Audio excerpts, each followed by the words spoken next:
Hi అండి, Ranjith Kumar talks లో upload చేసే పాడ్కాస్ట్ లోని బెస్ట్ ఇన్ఫర్మేషన్ ని రంజిత్ కుమార్ క్లిప్స్ ఛానల్ లో అప్లోడ్ చేస్తున్నాము. సో ఫుల్ పాడ్కాస్ట్ ని చూడాలనుకుంటే do check out Ranjith Kumar talks.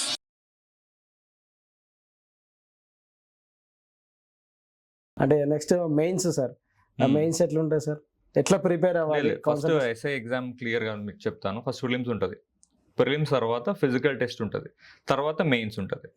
So prelims is qualifying in nature. దీంట్లో మీకు ఎన్ని మార్క్స్ వచ్చినా, మీరు 81 వచ్చినా, రంజిత్కి 81 వచ్చింది, you're in the same path. నాకు 200కి 120 వచ్చింది, నేను సేమ్ పాతే. So just qualifying in nature. దీని తర్వాత ఫిజికల్ టెస్ట్ ఉంటుంది. ఫిజికల్ టెస్ట్ లో మేము రాసినప్పుడు మాకు 800 మీటర్స్ లైక్ 170 సెకండ్స్ లో కొట్టాలి. 170 సెకండ్స్ లో 170. నేను 154 ఎంతో కొట్టాను. తర్వాత మారింది, 600 8 మినిట్స్ చేశారు. ఇంకా మిగతా ఎడిషనల్ గా long jump, high jump, 100 metres sprint, shot put, ఇవన్నీ ఉంటాయి. సో ఇది మీకు ఫిజికల్ అప్పటికప్పుడు మీరు అరే నేను చేసేద్దామంటే అవ్వదు. ఎవరికైతే స్పోర్ట్స్ బ్యాక్గ్రౌండ్ ఉందో, లైక్ ఏదో ఒక గేమ్ ఆడే, like basket ball, badminton, football, వాళ్ళకి కొంచెం స్టామినా ఉంటుంది. సో ముందు నుంచి వాళ్ళకి అలవాటు ఉంది కాబట్టి ఒక 2-3 months లో వాళ్ళు కోపప్ చేయగలుగుతారు. నేను అదే చెప్తున్నా, ఫిజికల్ ఎవరైతే నేను కొంచెం లా ఉండి లేకపోతే కొంచెం ఫిట్ లేరని వాళ్ళు ఫీల్ అవుతారు, వాళ్ళు కూడా చేయొచ్చు. అంటే వాళ్ళకి చాలా మంది ఆస్పిరెంట్స్ కి ఒక ఫోబియా ఉంటుంది, అరే నేను లా ఉన్నాను, నేను చేయలేనేమో, నేను ఎస్ఏ కొట్టలేనేమో. లేడీస్ కూడా, లేడీస్ కి జెంట్స్ కి కలిపే చెప్తున్నాను నేను. సో అదేం లేకుండా, ఫోబియా లేకుండా చిన్న చిన్న ట్రిక్స్, రన్నింగ్ ఎట్లా డైలీ ఎట్లా చేస్తే ఇంప్రూవ్ అవుతుంది, నేను ఆల్రెడీ వీడియోస్ చేశాను, మా పేజ్లో ఉన్నాయి అవి. సో ఎట్లా ట్రిక్స్, కన్సిస్టెన్సీ అబ్బా, main consistency is the key. కొన్ని ట్రిక్స్ ఉంటాయి. ఇప్పుడు స్లోప్ వస్తుంది, ట్రాక్ లో స్లోప్ వస్తే ఎట్లా పరిగెత్తాలి, అందరు నార్మల్ గా పరిగెట్టేస్తూ ఉంటారు. ఊపిరి ఎలా తీసుకోవాలి, మనకి ఫస్ట్ క్వాలిఫైయింగ్ ఏంటంటే ఇప్పుడు 1600, ఆ 1600 క్వాలిఫై అయితేనే మీరు మిగతా ఈవెంట్స్ పార్టిసిపేట్ చేయగలుగుతారు. సో అది నాక్అవుట్. అది పోతే ఇంకా అది మిగతావన్నీ పోయినట్టు, ఎగ్జిట్ అయ్యి. ఇంకా ఫస్ట్ ఆ 1600 కొట్టాలి. మా టైంలో 800, మేము 800 కొట్టకపోతే అవుట్, మిగతా దాంట్లో మీకు ఛాన్స్ ఉండదు. సో అది నాక్అవుట్ స్టేజ్ అన్నట్టు. సో అది చాలా ఇంపార్టెంట్. కాబట్టి మీరు రోజు కన్సిస్టెన్సీ, లైక్ కొంచెం కొంచెం పరిగెడుతూ, ఏముంది ఇప్పుడు ఎవరైనా, మనలో ఎవరైనా మీరు పరిగెట్టడం స్టార్ట్ చేశారు, ఈ రోజు ఒక 100 మీటర్స్ పరిగెట్టారు అనుకోండి, రేపు ఖచ్చితంగా 150 పరిగెడతారు, ఎందుకంటే 100 అలవాటు అయిపోయింది మీకు. సో అట్లా 150, 200, 1 km, 2 km, ఆల్మోస్ట్ 600 వరకు వచ్చేస్తారు. లైక్ 3 km, 5 km కూడా కొడుతుంటారు, లైక్ 1 month వరకు అట్లా ప్రాక్టీస్ చేసుకొస్తూ ఉంటే. బట్ చిన్నది ఏంటంటే డైలీ కొట్టకూడదు, అట్లీస్ట్ బాడీకి వీక్లీ 2 days అయినా రెస్ట్ ఇవ్వాలి.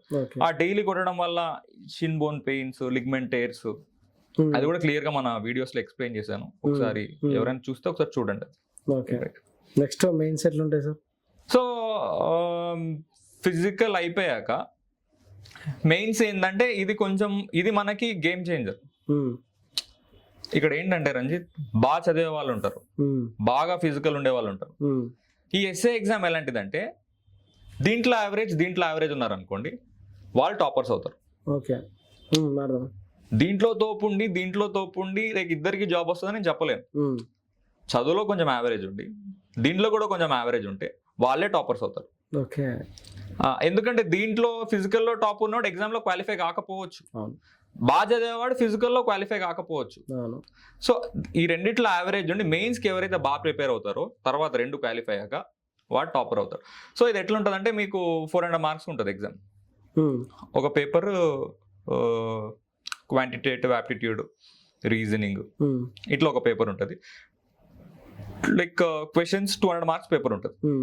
ఈ 200 marks లో మీరు మెరిట్ స్కోర్ చేయాలి. 140 వస్తే 140, 160 వస్తే 160, అది యాడ్ అవుతుంది.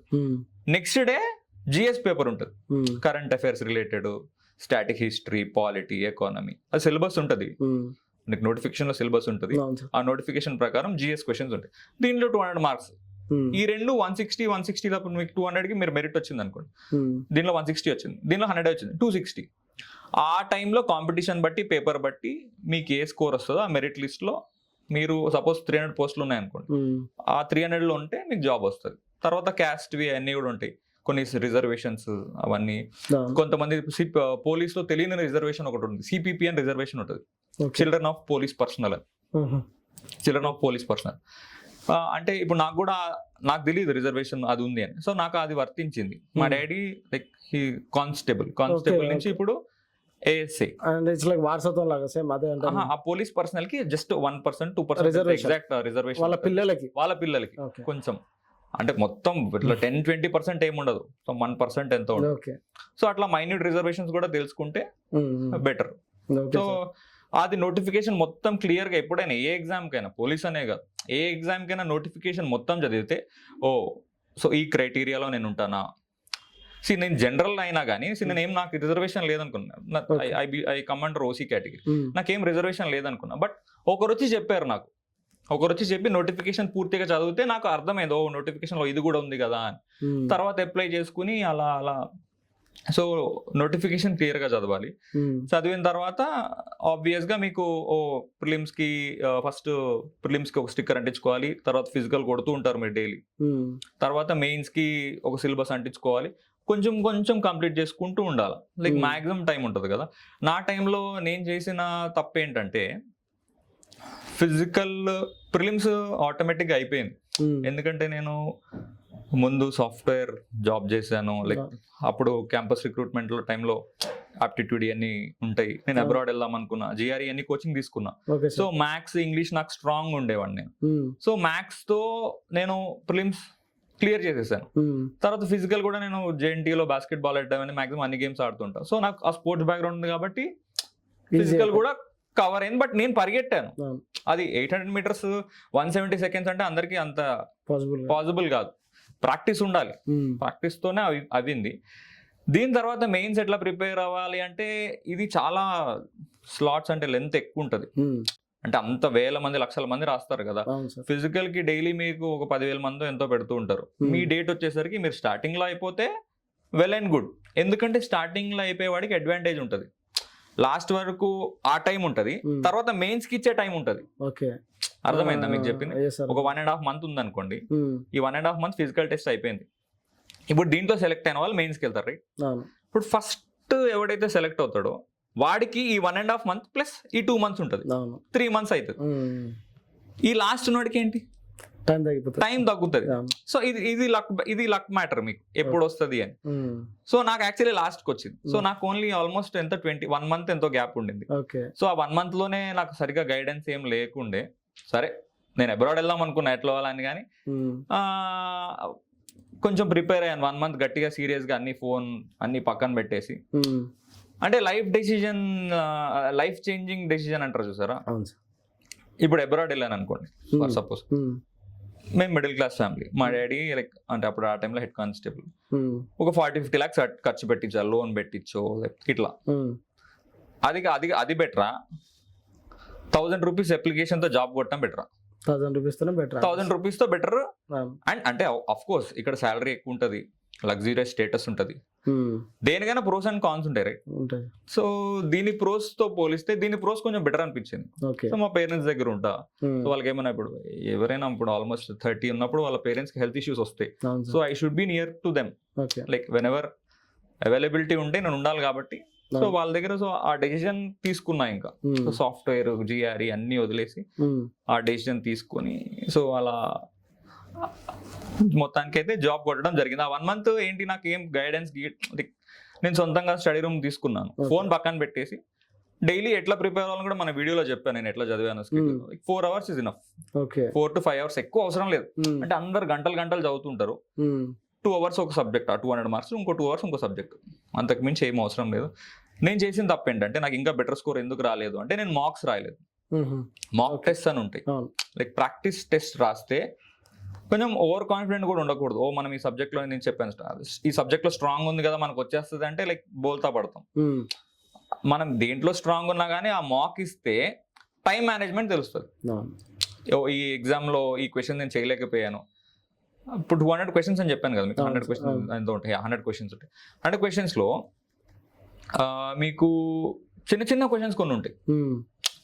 పేపర్ కూడా ఏ ఎగ్జామ్ అయినా ట్రిక్కీగా ఉంటది. ఎగ్జామినర్ ఎలా ఇస్తాడు, హార్డ్ క్వశ్చన్ వీడిని ఈ లూప్ లో వేసేద్దాం, ఒక 5 నిమిషాలు వేస్ట్ చేద్దాం, తర్వాత ఇంకొకటి క్వశ్చన్ ఇస్తాడు, దీనిలో 3 నిమిషాలు వేస్ట్ చేద్దాం. అది మీకు ఇది నా టైం వేస్ట్ చేస్తుంది అని ఎప్పుడు అర్థమవుతుంది అంటే మీరు ఎక్కువ మార్క్స్ రాస్తే అర్థమవుతుంది. సో ఆ మార్క్స్ రాసినప్పుడు ఇది టైం వేస్ట్ క్వశ్చన్ రా బాబు, దీన్ని వదిలేయాలి. చిన్న చిన్న క్వశ్చన్స్ సాల్వ్ చేస్తారు అనుకోండి, పోతే పోయిందో 10 క్వశ్చన్లు. నెగిటివ్ మార్కింగ్ లేదు కదా, ఓకే, నెగిటివ్ మార్కింగ్ లేదు, మీ ఇష్టం. ఆ నెగిటివ్ మార్కింగ్ లేనప్పుడు ఏం చేయాలంటే, ఇది కూడా చెప్దాం అనుకున్నా నేను. అందరు రాలేస్తారు, ఇది ఏ పెడదాం, ఇది బి పెడదాం, ఇది సి పెడదాం. ప్రిలిమ్స్ క్వాలిఫై అయ్యే వాళ్ళకి చెప్తున్నాను నేను. ఇది ఫస్ట్ 80 కదా, ఓసీకి 80 అనుకోండి, 200కి 80 రావాలి. దీన్ని ఎట్లా చేయాలంటే, మీకు వచ్చిన క్వశ్చన్స్ సపోజ్ 30 వచ్చాయి అనుకోండి, 30 వచ్చాయి, 60 వచ్చేసాయి, రైట్, ఇంకా 20 రావాలి. ఇప్పుడు ఇంకా ఎన్ని క్వశ్చన్స్ ఉన్నాయి? ఆల్మోస్ట్ 70 క్వశ్చన్స్ ఉన్నాయి. 100 క్వశ్చన్స్ ఉంటుంది, 30 మీకు కరెక్ట్ పెట్టారు, ఇంకా 70 ఉంది, ఇంకా మీరు 20 రావాలి. ఈ 70 అందరు ఏం చేస్తారంటే, బేసిక్గా ప్రిలిమ్స్లో అటెండ్ అయ్యే వాళ్ళు కానీ, లేకపోతే ఎగ్జామ్ రాసే వాళ్ళు కానీ, నెగిటివ్ మార్కింగ్ లేదు, క్వాలిఫైయింగ్ నేచర్ ఉంటే ఖచ్చితంగా ఈ ట్రిక్ ఫాలో అవ్వాలి. ఎందుకంటే 70 మార్క్స్, రైట్, టోటల్ ఎన్ని ఆప్షన్లు? 4. ABCD 1/4 ప్రాబిలిటీ వేసుకుందాం. 1/4 ప్రాబిలిటీ వేసుకున్నా 70లో 1/4 అంటే ఎంత అవుతుంది? ఆల్మోస్ట్ అరౌండ్ 16 or 17 అవుతుంది. 17 అవుతుంది, రైట్. పక్కా 17 B's ఉంటాయి, 17 Aలు ఉంటాయి, 17 Cలు ఉంటాయి, 17 Dలు ఉంటాయి. 100% అన్ని ఒకటే ఆప్షన్ ఇవ్వడు కదా, పోనీ 15 అయినా ఉంటాయి. ఆ 15 కరెక్ట్ అయినా కానీ మీకు ఆల్రెడీ 60 మార్క్స్ ఉన్నాయి, మీకు 20 మార్క్స్ కావాలి. సో 1/4 తీసేయండి, ఇంకా తక్కువ ప్రాబిలిటీ తీసుకోండి. ఆ 15 కరెక్ట్ అయినా కానీ ఇంటూ 2 ఎంత? 30 మార్క్స్, 90 క్వాలిఫై అయిపోతున్నారు. కానీ అందరు అలా చేయరు. ఈ 30 వచ్చేసాయి కదా, నెగిటివ్ మార్కింగ్ లేదు కదా అని ఇది అవ్వచ్చు, ఇది అవ్వచ్చు, ఇది అవ్వచ్చు. సో అట్లా తప్పులు చేసి ప్రిలిమ్స్ లోనే ఎలిమినేట్ అవుతుంటారు. సో ఏవైతే రావో అవందరూ ఒకటే ఆప్షన్ పెడితే బెటర్, నా పర్సెప్షన్ ఇది. సో ఈజీగా క్వాలిఫై అవ్వచ్చు అని నేను చెప్తున్నాను. సో అది అయిపోయింది. మెయిన్స్ కూడా చెప్పాను, కొన్ని టెక్నిక్స్ ఉంటాయి, కన్సిస్టెన్సీ ఉండాలా. సో రోజు ప్రాక్టీస్ చేసుకుంటూ, వీక్లీ రెస్ట్ ఇచ్చుకుంటూ, అంటే గవర్నమెంట్ కూడా పెడుతుంది ఫిజికల్ టెస్ట్ కి సెంటర్స్ పెడతారు, మీరు అక్కడ ప్రాక్టీస్ చేయొచ్చు. లైక్ గవర్నమెంటే ప్రొవైడ్ చేస్తుంది. ఎస్ఐ ఒకవేళ క్వాలిఫై అయిన వాళ్ళకి లాంగ్ జంప్ ప్లాట్ఫామ్ ఇవ్వడము, రన్నింగ్ ప్లాట్ఫామ్ ఇవ్వడం, Yousufguda grounds, Sikh village grounds, అంబర్పేట్లో కొంతమంది ఆఫీసర్స్ సూపర్విజన్ లో జరుగుతూ ఉంటది ఫ్రీగా. సో అక్కడికి వెళ్ళైనా మీరు నేర్చుకోవచ్చు. సో ఇది కూడా అందరికీ తెలియదు, సొంత గ్రౌండ్స్ లో అలా చేస్తుంటారు. హైదరాబాద్ లో అయితే ఉంది, సో అట్లా నేర్చుకోవచ్చు. సో ఫిజికల్ కూడా అయిపోతుంది. Mains is a game changer. So నేను అప్పుడులో మ్యాథ్స్ లో కొంచెం స్ట్రాంగ్ అయినా, జిఆర్ఈ కోచింగ్ అయింది, మ్యాథ్స్ చూసుకున్నా, ఫిజికల్ కొంచెం బాగానే పర్ఫామ్ చేశా. సో నాకు రిజర్వ్ సబ్ ఇన్స్పెక్టర్ వచ్చింది. Like different types of police ఉంటుంది, civil, reserved, special police, fire, ఇవన్నీ. సో మంచి మార్క్స్ వస్తే లైక్ ప్రిఫరెన్స్ బట్టి వస్తుంది, ఫైర్ తర్వాత సివిల్ తర్వాత రిజర్వ్, అట్లా ప్రిఫరెన్స్. సో నేను అదే అంటున్నా కదా. సో ఇంకా బెటర్గా మార్క్స్ అని రాసి ఉంటే నాకు ఇంకా ఒక మంచి స్కోర్ వచ్చేదేమో, రైట్. ఇప్పుడు బాగానే ఉంది కానీ అది ప్రాబ్లం ఏం లేదు కానీ, బట్ ఎవరైతే మంచి మార్క్స్కి ఏం చేస్తున్నారో అది చెప్తున్నాం. సో ఫిజికల్ కూడా అయిపోతుంది. గవర్నమెంట్ పెట్టే సెంటర్స్ కానీ, మీరు గ్రౌండ్స్లోనే కొంతమంది అన్నలు అక్కలు పరిచయం అవుతుంటారు, వాళ్ళు చెప్తూ ఉంటారు, తమ్ముడు ఇలా చేయి, లేకపోతే అలా చేయి, బాగా మెరిట్ ఉంటారు కదా, వాళ్ళ దగ్గర కొంచెం సజెషన్స్ తీసుకుంటే బెటర్. సో ఫిజికల్ అయిపోతుంది. మెయిన్స్ ఎప్పుడు ఎక్కువ మార్క్స్ స్కోర్ చేస్తారంటే, మీకు ఎంత సబ్జెక్ట్ ఉన్నా అప్పటికల్లా మీకు అంతా చదువుంటారు, రివిజన్లో ఉంటుంటారు, ఎక్కువ మార్క్స్ రాయాలి. ఇది ఎవరు చెప్పరు యాక్చువల్లీ. మార్క్స్ అంటే ప్రాక్టీస్ టెస్ట్లు ఎక్కువ రాసుకుంటూ ఏదో ఒక టెస్ట్ సిరీస్ ఆన్లైన్లో ఉంటాయి చాలా యాప్స్, మీకు ఖచ్చితంగా జాబ్ వస్తుంది ఇవన్నీ ఫాలో అయితే. So SI like you're eligible for SI అన్నట్టు మీకు అర్థమవుతుంటుంది. తర్వాత ట్రైనింగ్ లో అది వేరే ప్రాసెస్ అనుకోండి, బట్ ఎంటర్ అవ్వడం ఇంపార్టెంట్ కదా. ఎంటర్ అయిన తర్వాత మీకు అలవాటు అయిపోతూ ఉంటుంది.